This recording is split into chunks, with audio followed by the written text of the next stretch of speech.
O Tratado de Tordesilhas foi um tratado celebrado entre o Reino de Portugal e a Coroa de Castela, hoje a Espanha, que dividia as terras já descobertas e as que ainda seriam descobertas pelos dois reinos fora da Europa.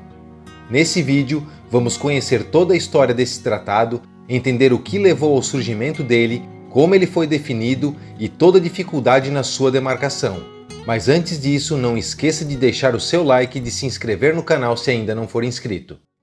Tudo começou com a Guerra de Sucessão de Castela e o início da expansão marítima por Portugal pelo Oceano Atlântico rumo ao sul, com a intenção de chegar até as Índias por causa do interesse nas especiarias da região, contornando a costa africana. Isso levou à descoberta da Costa da Mina, no Golfo da Guiné, pelos portugueses, e despertou a atenção de Castela, resultando em uma disputa pelo direito das Ilhas Atlânticas que passaram a ser descobertas pelos dois países, levando a vários conflitos no mar entre embarcações das duas coroas. Para resolver esse impasse, foi assinado pelos dois reinos em 4 de setembro de 1479 o Tratado das Alcáçovas, que traçava um paralelo dividindo o mundo em dois hemisférios, ficando as terras do norte com a Coroa de Castela e as terras do sul com o Reino de Portugal. Com esse tratado, Portugal adquiriu direitos sobre a Ilha da Madeira, o Arquipélago dos Açores, o Arquipélago de Cabo Verde e a Costa da Guiné, enquanto Castela recebia as Ilhas Canárias e abria mão de navegar ao sul do Cabo Bojador, que passou a ser o marco da divisão do globo entre os dois reinos.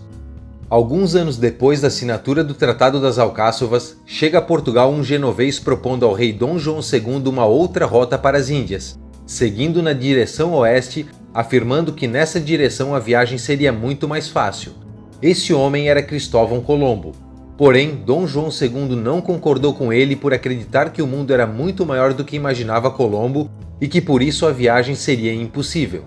Como Castela também tinha interesse nas riquezas da Índia,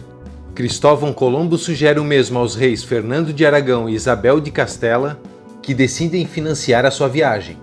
Depois de 2 meses e meio de viagem, Colombo chega na América, mais precisamente na ilha de San Salvador, atualmente nas Bahamas, em 12 de outubro de 1492. Porém, Cristóvão Colombo acreditava que tinha realmente chegado na Índia, o que inclusive levou ele a chamar os habitantes da região de índios. Depois de fazer o reconhecimento da região, Cristóvão Colombo decide voltar para Portugal para contar sobre a sua descoberta para Dom João II e mostrar que ele estava certo. Um detalhe muito importante é que essa região descoberta por Colombo ficava ao sul do Tratado das Alcáçovas, e quando Portugal soube disso, foi imediatamente reivindicar as terras recém-descobertas como posse da coroa portuguesa. Nessa época, existia uma tradição medieval que reconhecia à Igreja Católica Romana o direito de dispor das terras e dos povos. Isso porque uma lei do imperador Constantino I deu ao Papa Silvestre I, em meados do século IV, a soberania sobre todas as ilhas do globo, por se acreditar que todas as terras a serem descobertas seriam ilhas. O Papa inglês Adriano IV já tinha dado a Irlanda ao rei da Inglaterra e o Papa italiano Sisto IV as Ilhas Canárias ao rei de Castela na assinatura do Tratado das Alcáçovas. Por causa disso, a coroa de Castela correu para falar com o então Papa Alexandre VI, que por acaso era de Valência, que fazia parte da coroa de Aragão e que tinha acabado de se unificar com a coroa de Castela, para pedir um novo tratado de partição de terras. Assim, em 4 de maio de 1493, foi estabelecida pelo Papa Alexandre VI um documento chamado de Bula Intercoetera, dividindo o mundo entre Portugal e Castela de uma forma diferente, dessa vez através de um meridiano, no qual as terras a leste desse meridiano ficaria com Portugal e as terras a oeste ficaria com Castela, com exceção de todas as terras que já estavam sob controle de um Estado cristão. Nessa bula ficou definido que esse meridiano passaria 100 léguas a oeste das ilhas de Cabo Verde. Portugal não gostou muito do que foi definido, por considerar que esse limite estabelecido dificultava a navegação portuguesa no Oceano Atlântico, além de julgar ter direitos adquiridos que a bula vinha ferir. Dessa forma, Dom João II abriu negociações diretas com os reis Fernando II de Aragão e Isabel I de Castela para mover a linha mais para o oeste, e propôs uma missão diplomática onde acabou se reunindo com os castelhanos na cidade de Tordesilhas. Nessa reunião, foi estabelecido um tratado que dividia as terras entre Portugal e Castela através de uma linha imaginária que ficava a 370 léguas, o equivalente a 1.786 quilômetros, a oeste das ilhas de Cabo Verde. Assim, com as duas coroas de acordo, é assinado em 7 de junho de 1494 o Tratado de Tordesilhas. Com os dois reinos em acordo, esse novo tratado viria a ser aprovado em 1506 pelo Papa Júlio II.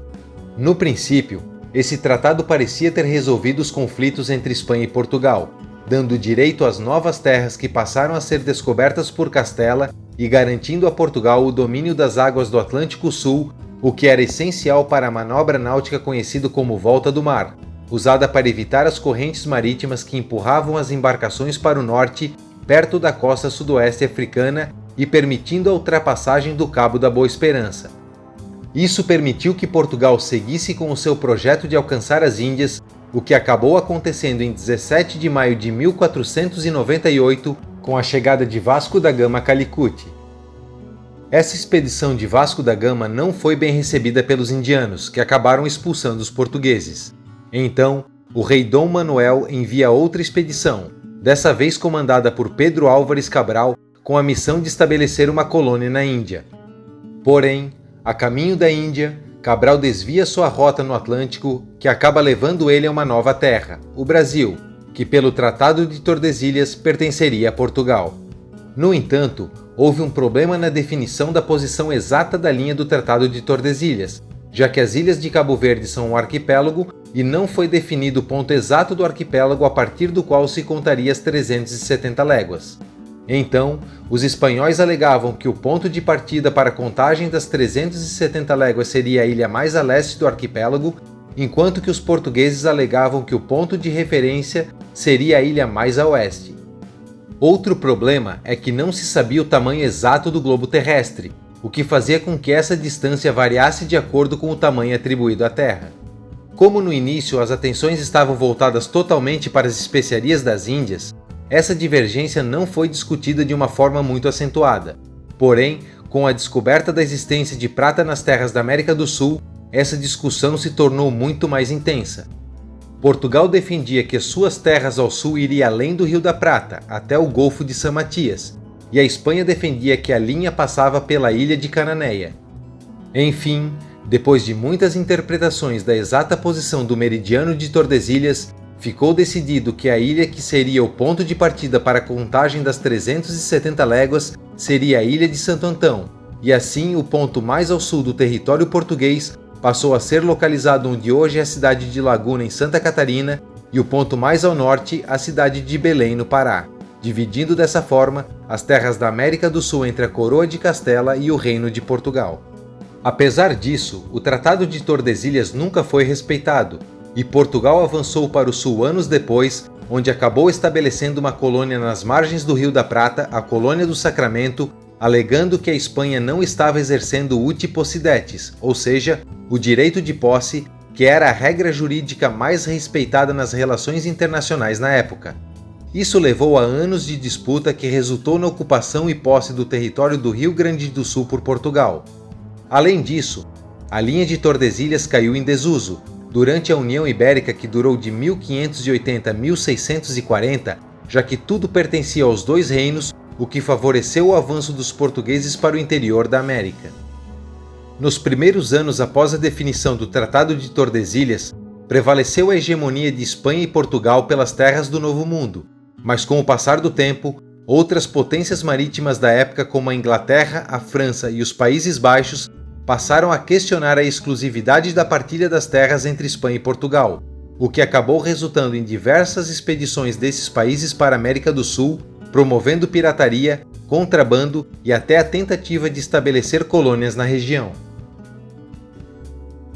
Como o Tratado de Tordesilhas tinha um ponto de partida, mas não tinha um limite final, a Coroa de Castela e o Reino de Portugal poderiam conquistar todas as terras ainda não descobertas, desde que a Coroa de Castela fosse para o oeste e Portugal para o leste.